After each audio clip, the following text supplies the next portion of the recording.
Hello everyone. I have another swap that I did over at Mini Album Scraps, and this swap was to make a mini album using empty toilet paper holders, and it was your partner's choice as to what the theme and the color they wanted.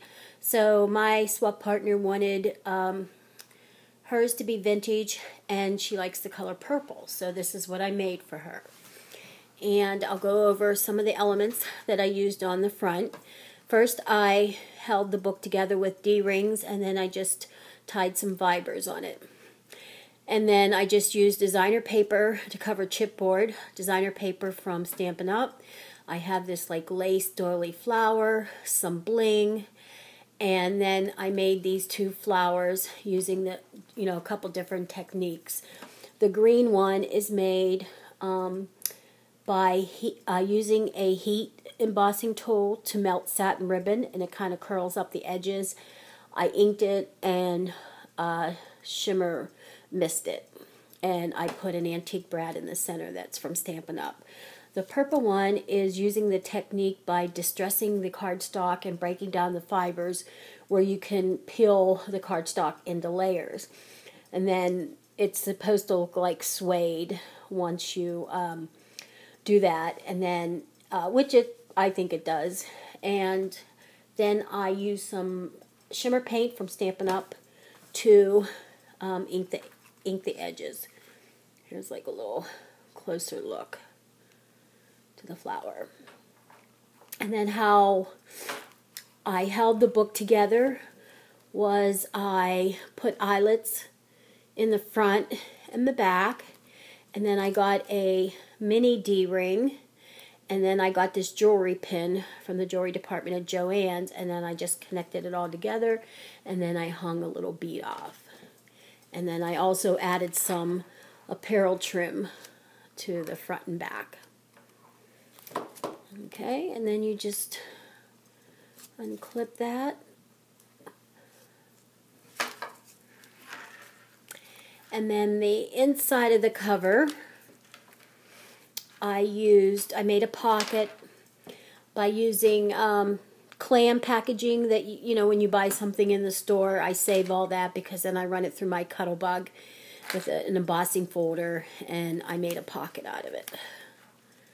I've also used it where I actually used it as a scrapbook page. And then I just put some paper in there. And then this flower holds a tag or a photo mat or journaling, and then it comes open.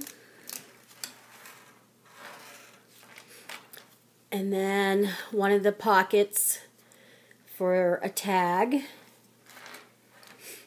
Here's another page. I added some apparel trim. Here's another page that holds like a little tag on the outside, and then it flips open.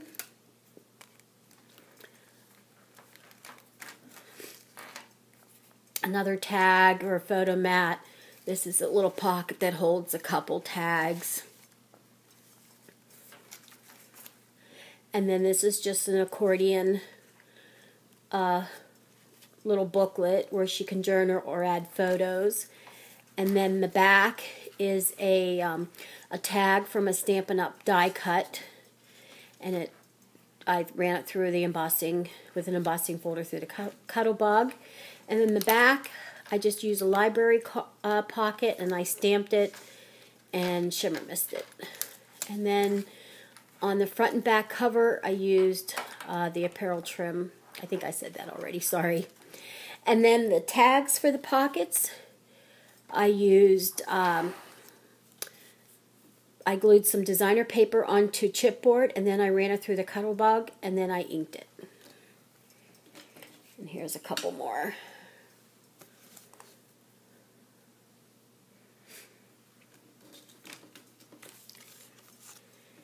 And there you go. So I hope you enjoyed it, and I hope my swap partner enjoys it. It's going all the way to England, so I hope it makes it in one piece. All right. Thanks for watching. Bye.